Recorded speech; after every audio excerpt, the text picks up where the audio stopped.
कहते हैं ना, जहाँ सरकारें हार मान लेती हैं वहाँ कुछ लोग उम्मीद बनकर खड़े हो जाते हैं। आज हम बात कर रहे हैं एक ऐसे इंसान की जो ना तो मंत्री थे, ना कोई बड़ी पोस्ट पर बैठे अफसर।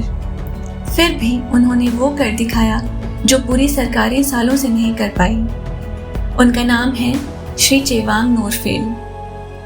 लद्दाख की सर्द जमीन से निकले एक सादे से इंसान, लेकिन दिल में एक सवाल, क्या हमारे लोग ऐसे ही हर साल सूखे से जूझते रहेंगे? और फिर जवाब भी उन्होंने ही ढूंढा। लद्दाख, जहाँ सर्दियाँ इतनी लंबी होती हैं कि इंसान की सांस तक जम जाए। यहाँ गर्मियों में खेती होती है, लेकिन मुश्किल ये कि जब बीज बोने का वक्त आता है तब पानी नहीं होता। वजह, ग्लेशियर तो होते हैं, लेकिन वो पिघलते हैं जून जुलाई में, जब तक किसान की ज़रूरत ख़त्म हो चुकी होती है। सालों से ये चलता आ रहा था, लेकिन 1990 के आसपास एक सरकारी सिविल इंजीनियर श्री नोरफेल ने कुछ अलग सोचा। उन्होंने देखा कि सर्दियों में पहाड़ से बहता पानी यूं ही बहकर वेस्ट हो जाता है, तो उन्होंने वो पानी मोड़ना शुरू किया। धीरे धीरे छोटी छोटी नहरें बनाई, जहाँ रात के तापमान में पानी जमने लगा। रातों की ठंड में पानी जम गया और बन गया आइस टुपा, या कहें नकली ग्लेशियर। कोई विज्ञान की किताबें नहीं पढ़ी उन्होंने, ना ही विदेशी लैब से आया ये आइडिया। यह था सिर्फ अनुभव और ज़मीन से जुड़ी समझ का नतीजा। अब जैसे ही अप्रैल आता है, वो नकली ग्लेशियर धीरे धीरे पिघलता है और किसान को सही समय पर पानी मिल जाता है।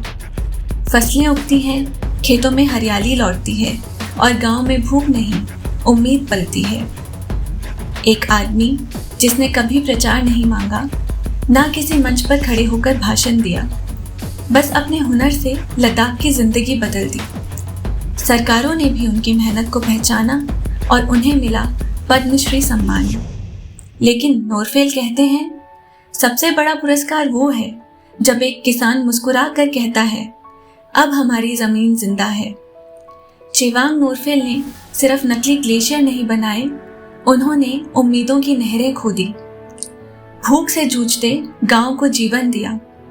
ना कोई हथियार, ना कोई लड़ाई, फिर भी एक सच्चा योद्धा। मिट्टी की यही तो असली महक है।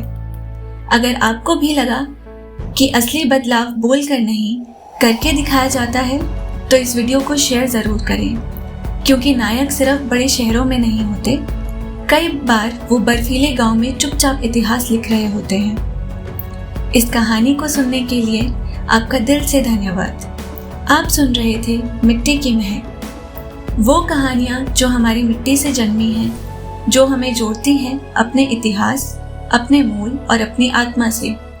फिर मिलेंगे एक और प्रेरणादायक यात्रा के साथ।